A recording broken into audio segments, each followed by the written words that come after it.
Welcome to Success Weekly with James Tharris, a weekly dose of thought-provoking ideas and helpful tips on improving your mindset. And now, here's your host, James Tharris. Hello and welcome again to another episode of Success Weekly. I'm James Tharris and we're going to continue on with Psycho-Cybernetics. This week, Chapter 5, titled How to Utilize the Power of Rational Thinking.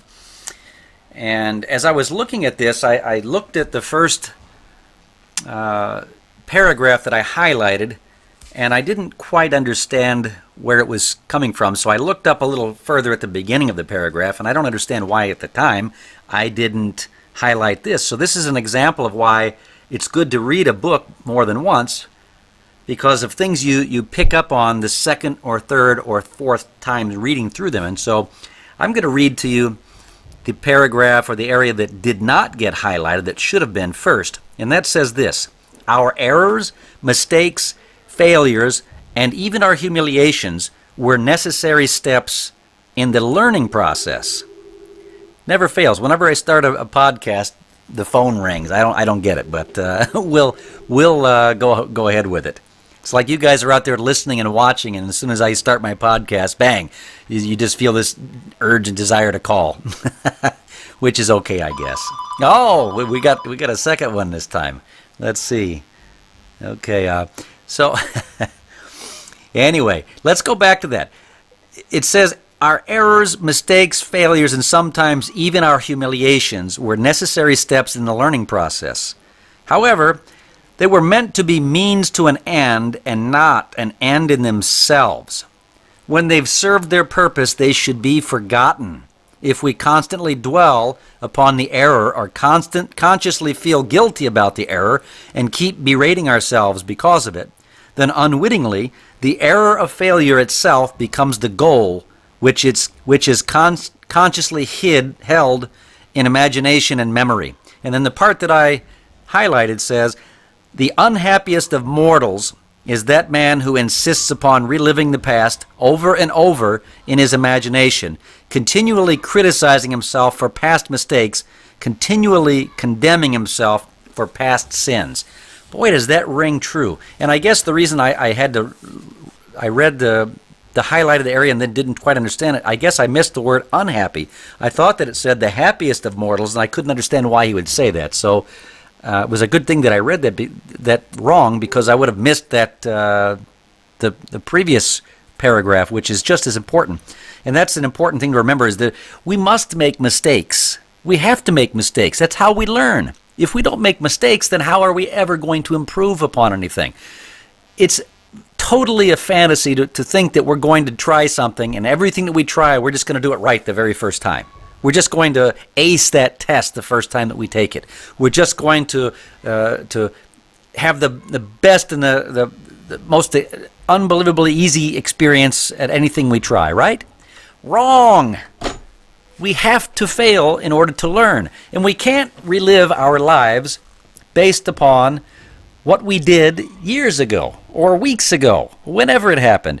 We've got to learn how to let go of things and understand that as human beings, we are not made perfect. We are made to make mistakes. That is part of what our mission on this earth is to make mistakes, fall down and get back up again, and learn from those mistakes so that we can then have a more successful journey going forward. But that doesn't mean that because we have a successful journey that there aren't any other failures. I'm here to tell you from a personal experience that failure is a never-ending process. We get wiser in our older age, and we make less of those same mistakes. But I think if you're going to be successful, you have to make bigger mistakes, honestly. So I remember, as an example, here's something I'll share with you from the perspective of a martial arts school owner. I opened my school in 1995 on just pure excitement and energy, and I thought I was destined to be this small school owner. There was a movie called The Perfect Weapon with Jeff Speakman.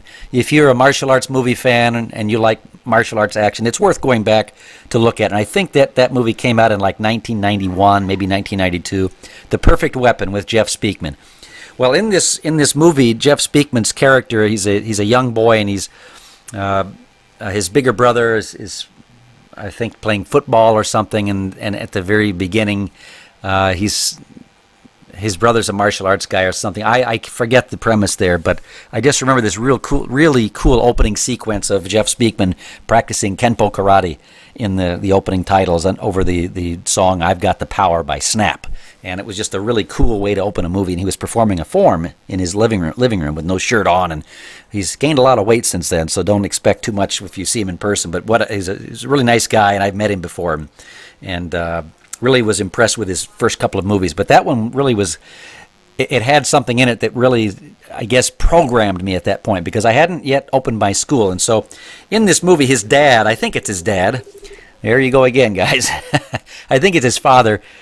He keeps getting into a lot of trouble. Jeff Speakman's character keeps getting in a lot of trouble, and so his dad takes him to this karate instructor, this little Japanese man or Chinese man, in this little tiny martial arts school that had been around in the neighborhood for many, many years. You could tell that it had a lot of history to it. And it was really tiny, probably 900 square foot place. And this guy, was the quintessential old martial arts instructor with a gray beard and the look about him of wisdom and things like that.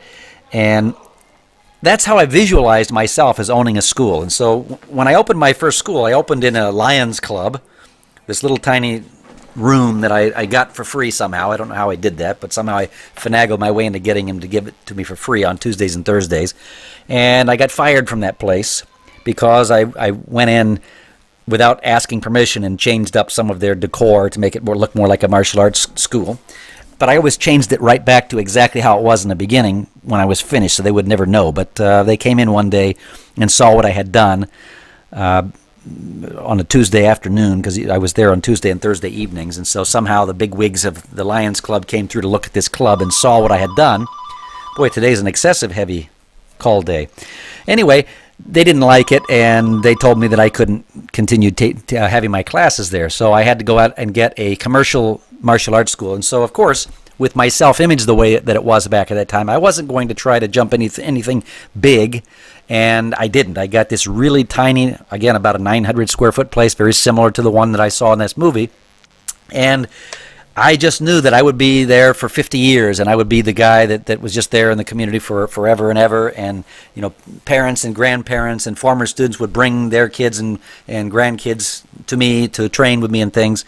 And that's just how life was going to be, and I was going to end up like that, and I was going to die doing my passion of martial arts. Well, the reason that I thought that is because in my self-image, going back to this book, Psycho-Cybernetics, that's all I thought I could really accomplish. You see, I didn't want to set my goals to step out and get this huge 5,000 square foot facility like I have now, and take on this $5,000 a month rent and take a big chance at doing these kind of things. And so I didn't. I stayed small for a long time. Well, I had the opportunity about 4 or 5 years into that commercial location. One of my students kept pestering me about this guy who had another location opening that was down the street. It was just in a little bit of a nicer shopping plaza than we were in.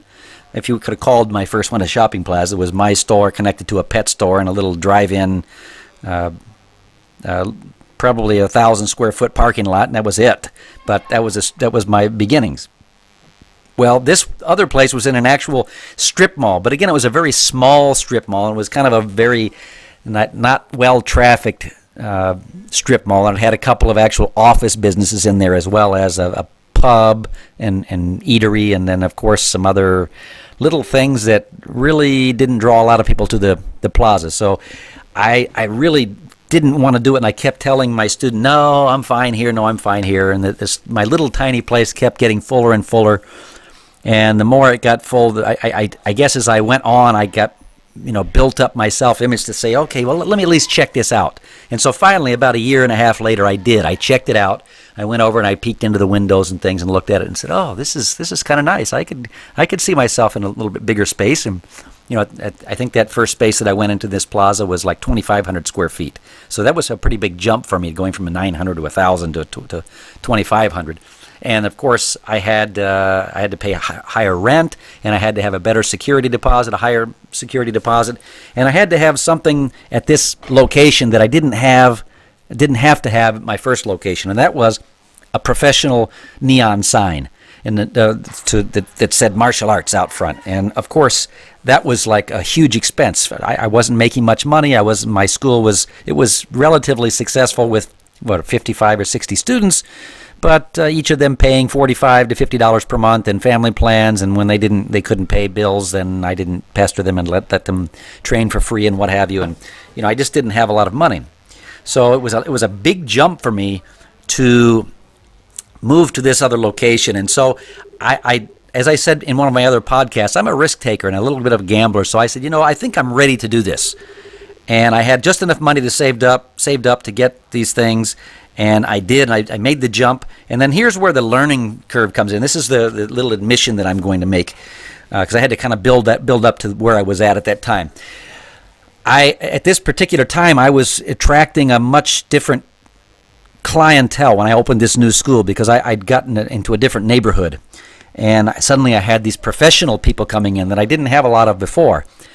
And I remember them asking me, a lady came in with her son, and I had to raise my prices too so that I could afford to be in this place. And I was really scared to ask for the money, because I just didn't have the self-esteem to think that I was good enough of a teacher to collect any more money than what I was already collecting for the services I was rendering. And really, that was all in my head. But anyway, I remember this lady asking me, could she take a copy? Could I print out the price sheet and send it with her? She could take it home. And I remember telling her, because I had never seen my master do that and never talked about it. And in fact, I heard him kind of tell a few people it's okay, you can come back. And so I just told this lady, no, unfortunately, I can't do that. I'm not allowed to do that because my master wouldn't allow it. I could have done it, but I saw him kind of tell somebody no. So I said no, and I didn't do that. And I couldn't think of a good reason why I shouldn't be doing that. And I did that for probably 6 months to a year at this location. And a lot of people, I guess, they probably got turned off by that. Who's this rude guy that won't even let me take a stupid piece of paper that tells how much his classes cost? What's he think I'm going to do with it, There was no Facebook back at that time, and I mean, there's no way that anybody could have done anything with it. But I was just such an idiot back then. And fortunately, I'm less of an idiot today. But back then, I did that, and it cost me. I made that, so that was an error. Right? It was a mistake that I made. And of course, I made probably 100 other mistakes at that time as well. But also what I did during those mistakes, I don't beat myself up too much about it, because during the time that I was making those mistakes, I was learning. Because see, when I told the people no, they couldn't take my price sheet with them, I then had to think in my mind, well, why am I telling them that? And that brought me to my master instructor to ask him, finally, after, 6 months or a year or whatever, Master Che, what is, why do you tell people that? And he says, actually, you could give that to them. I just didn't give it to them because it was the only one I had and I was out of printer ink or something. It was something really stupid like that. And I thought, oh my goodness, I had no idea that was the reason why. And so I was costing myself business because I was making this stupid little mistake. But you know what? It's a great thing I made that mistake, because that little mistake helped me fix it. It got me to the point where I questioned it, and I fixed it, and I started, having more success with business. And then I went to the next mistake, and it was something it was something I would say on an enrollment conference, or something I would say in a class, and it would turn somebody off, or they wouldn't enroll, and whatever. I made those mistakes, kind of my next level of mistakes, and again, I had to question why is this happening. And what am I going to do about it? How am I going to change the results? You see, so having those mistakes, I've made those same mistakes in every area of my life. I'm not the sharpest tool in the shed. I'm certainly not the dullest either. Don't get anything confused there. But I'm not the sharpest tool in the shed, and it takes me a little bit longer to learn sometimes than it does other people for some reason. And I'm okay with that. I've learned that about myself as well. One of the biggest thing I've learned, though, is that all of my mistakes happened for a reason. And the ones that I made repeatedly, that was just my own stupidity and lack of paying attention. I just wasn't paying attention. So I would make the same mistake 2, 3, 4 times in a row before I finally understood maybe I should try it differently. So even that mistake of making the same mistakes over and over again was actually a blessing in disguise, because now I've recognized where the problems were there, why I was having the results or lack of results that I was having in my school as a competitor, or at work or where, because at the time I held a full-time job, right? And so, all these things. And so I had to realize that, wow, in order for me to get ahead, I've got to try things and find the boundaries. I've got to figure out the boundaries of this thing called life, and what can I do, what can I get away with, and what do I have to abide by, right? And when I say get away with, I don't mean anything illegal, but what can I get away with here, like holding back this tuition sheet. I mean, that's something I could get away with, or maybe it doesn't matter, right? It turned out I couldn't get away with that. And again, why was I trying to get away with it? I don't know, because I didn't know any better. I was just stupid, and it was something I saw my master do, so I thought that maybe that's what I should do as well. Later I learned, though, to question everything. And so I started really paying attention in about the second year of owning my school to what my master was doing in his school. And I started to recognize some things and some mistakes he was making. And he was repeatedly making them. So I had to learn that he was actually not just making mistakes, he was making choices. And there's a difference between making a mistake and making choices. They can be the same thing sometimes. But he was making choices that if I copied them, they would be mistakes for me, because I wasn't, a 60-year-old Asian man who was in martial arts for so many years and opened a school and had taught Olympic champions and things, and I wasn't anything like him. And so I had to think of things differently. I was an American boy, young American boy, wet behind the ears, and so the things that worked for him, the things he could get away with, were things that hurt me. They were mistakes for me. As another example, one of the things that he did, and again I didn't ask about it and question it until it was too late. He created a stage, an actual stage that he built and had constructed in the front of the room that he could stand on and teach from. And so when I got my and his school was 4,000 square feet, 3,500 square feet, 4,000 square feet, something like that, and it was a lot bigger than my little 900 square feet place. So, again, I just assumed that if he had a stage and was teaching on the stage, then I need to have a stage and teach from the stage as well. Now, I made mine a little smaller than his, but nonetheless, I had this stage which took up space in the front of my classroom, and I taught from it, standing on it, thinking that that's just how a martial arts master or instructor should be teaching, because he's on a stage, I'm on a stage. Do you know why he taught from the stage? I learned this about 3 years after the fact. Because he was like 4'11", and people in the back lines, the second and third and fourth lines, could not see him when he was teaching.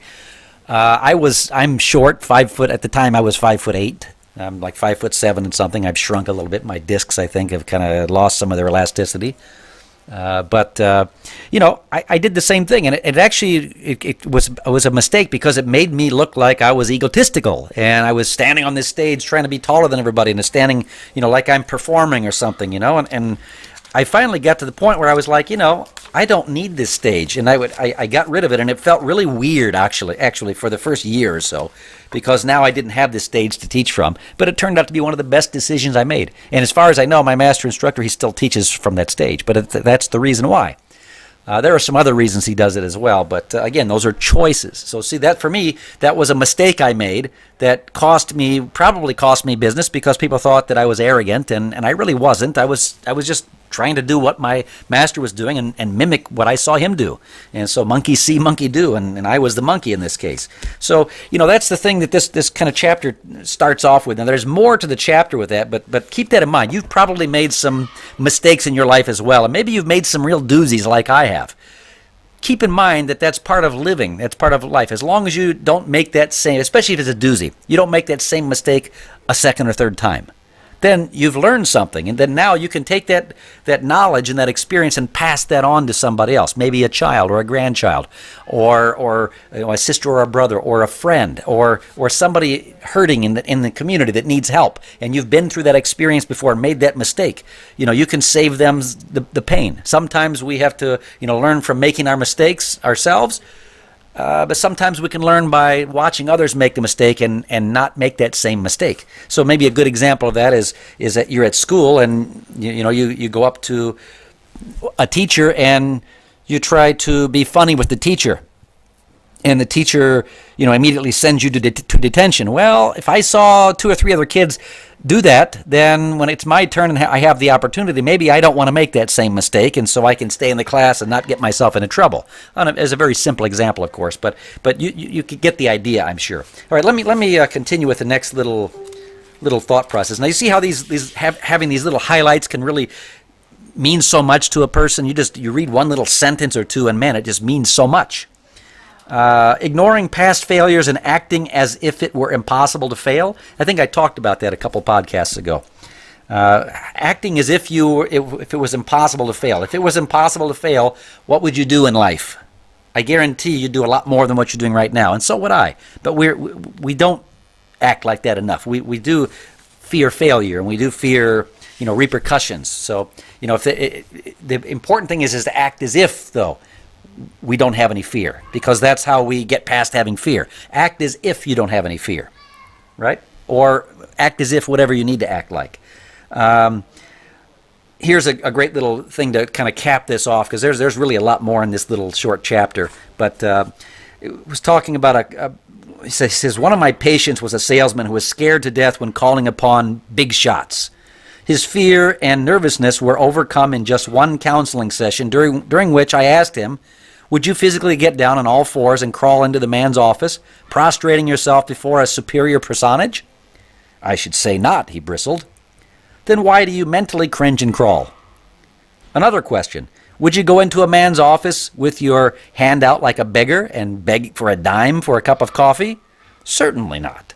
Can't you see that you're essentially doing the same thing when you go in, overly concerned with whether or not he will approve of you? Can't you see that you have your hand out, literally begging for his approval and acceptance of you as a person? See, that's another big mistake that we make, and I've made that myself. I used to make that mistake a lot more than I do now. Now, of course, I don't think we ever get perfect with these things, and I'm certainly not perfect with this as well. But, I used to really care a lot more about what people think of me than I do today. And in some ways, I guess maybe it's reversed. In some ways, I think I care more now about how people think about me than I did then, and that might have been part of my mistake back then. Is I didn't care about what they thought about me, so I just did whatever I felt like doing.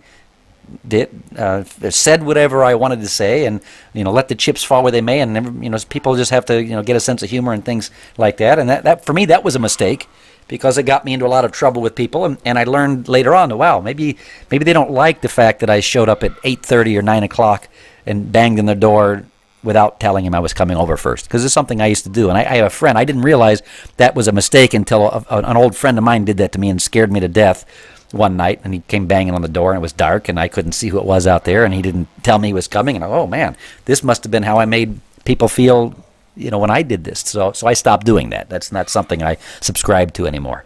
But anyway, nowadays in other ways, I could care less about how people feel about me. There are certain people in my life that they make me feel bad about some of my success, and make me feel guilty, or try to make me feel guilty, I should say, about my success. And I have to realize the reason behind that, and we're not going to go into that today. I've talked about that on a different podcast, but nonetheless, when we talk about the crabs in the bucket syndrome and things, I don't care anymore, because when I'm on my deathbed, when I'm taking my last breath, the only people that are going to be with me in that situation, my wife maybe, and maybe a brother or a sister. That's probably it. Maybe a friend. But honestly, are they really with you when you go? You see, so when I take my last breath, they're holding my hand, but really, is there anything that they can do for me in that moment? No, there's not. When it's my final breath and it's my time to go, I am going to have done what I wanted to do on this earth. And if I allow everybody's opinion of me to stop me from doing what I want to do, what I feel is important, and live my life by my calling my own shots and live it my way, and by my standards, then I will die a miserable man. I don't want to die a miserable man. I want to die feeling fulfilled, like I wasn't afraid to step out and do the things that I wanted to do that would make me the happiest and make the people around me the happiest. Even if some other people didn't like it, didn't think it was right, or my priorities were in the wrong, or whatever they think. That's their thoughts to have. I have to worry about making me happy. I have to worry about making my family happy. I have to worry about giving something back to the next generation. The things that excite me, right?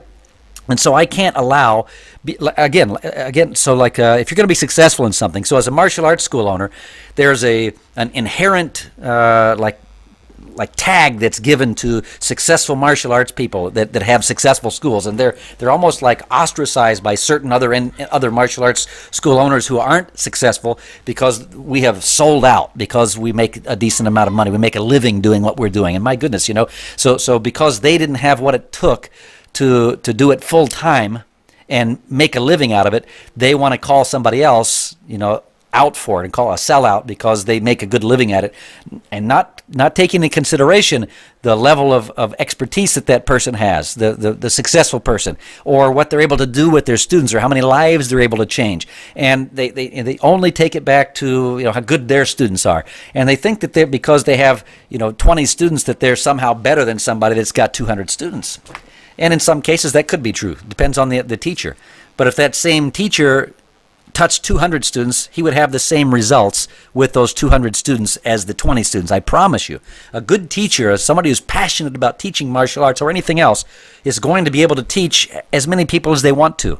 They may not be able to do it personally, and they have to bring in assistants and things like that to help make it happen, and create curriculums and material that helps to absorb the curriculum and things, but they can get it done and accomplish a lot. I mean, look at someone like Gandhi. He was a teacher. How many people did he teach? Did he have just one apprentice that he taught, or did he teach millions?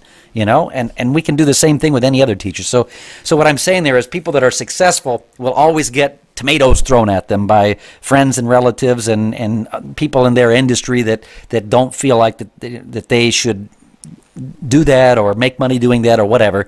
And again, you have to learn how to block that stuff out. I've blocked it out. I know what I do for a living impacts people's lives in a very positive way.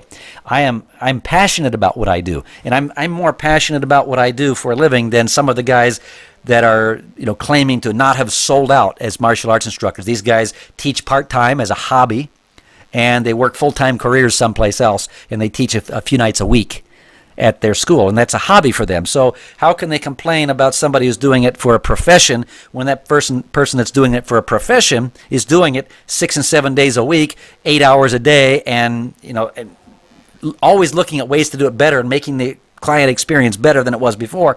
You see, that takes a heck of a lot more work, and there's a lot more immersion and a lot more responsibility and a lot more risk, and so there's more reward. And that's what it's all about. And it's not them selling out. And it could be martial arts, because that's that's the industry I'm in. It could be hairstylists. It could be a college. You got your local colleges, you got the big colleges, and the local colleges might snipe at the big colleges because they charge more for tuition.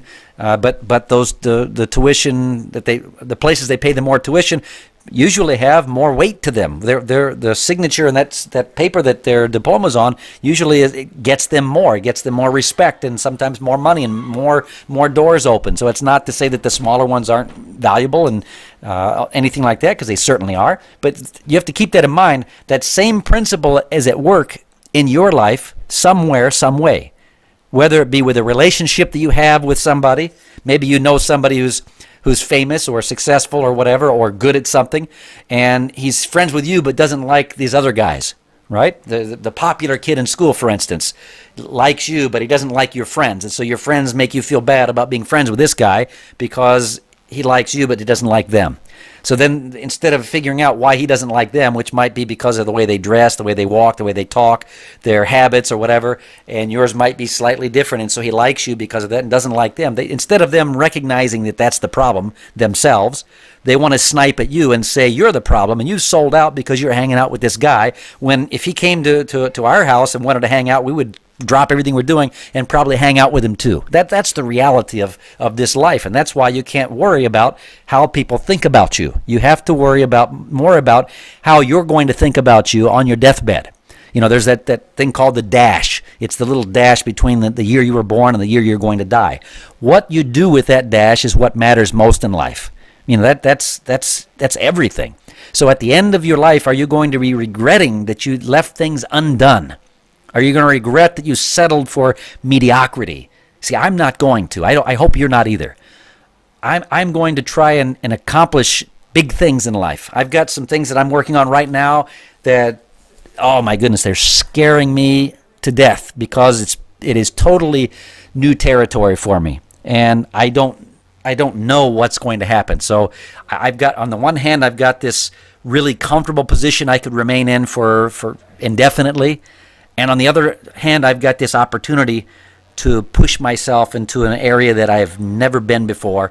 And I'm taking myself out into an unknown, a comfort zone where there's really not a lot of people that can help me. Well, I'm choosing that one because the last thing I'd want to do is to get to that end of that dash and say, man, I wish I would have done it at that time. I wish back at that time I would have taken that opportunity and taken the risk that went along with it. Because now I lived my whole life, being 50% or 60% when I could have been 80, 90, 100%. And that's why you got to stop worrying about what people think about you. Okay, so I hope this helps you in some way. If you enjoyed this, please like it and share with other people. And if it did something for you, I'd love to hear your comments. All right, and we will talk to you next week. That's all for this week. Tune in next week for another episode of Success Weekly. Do you have an idea you'd like James to talk about in an upcoming episode? Post your comments and be sure to share this podcast with friends.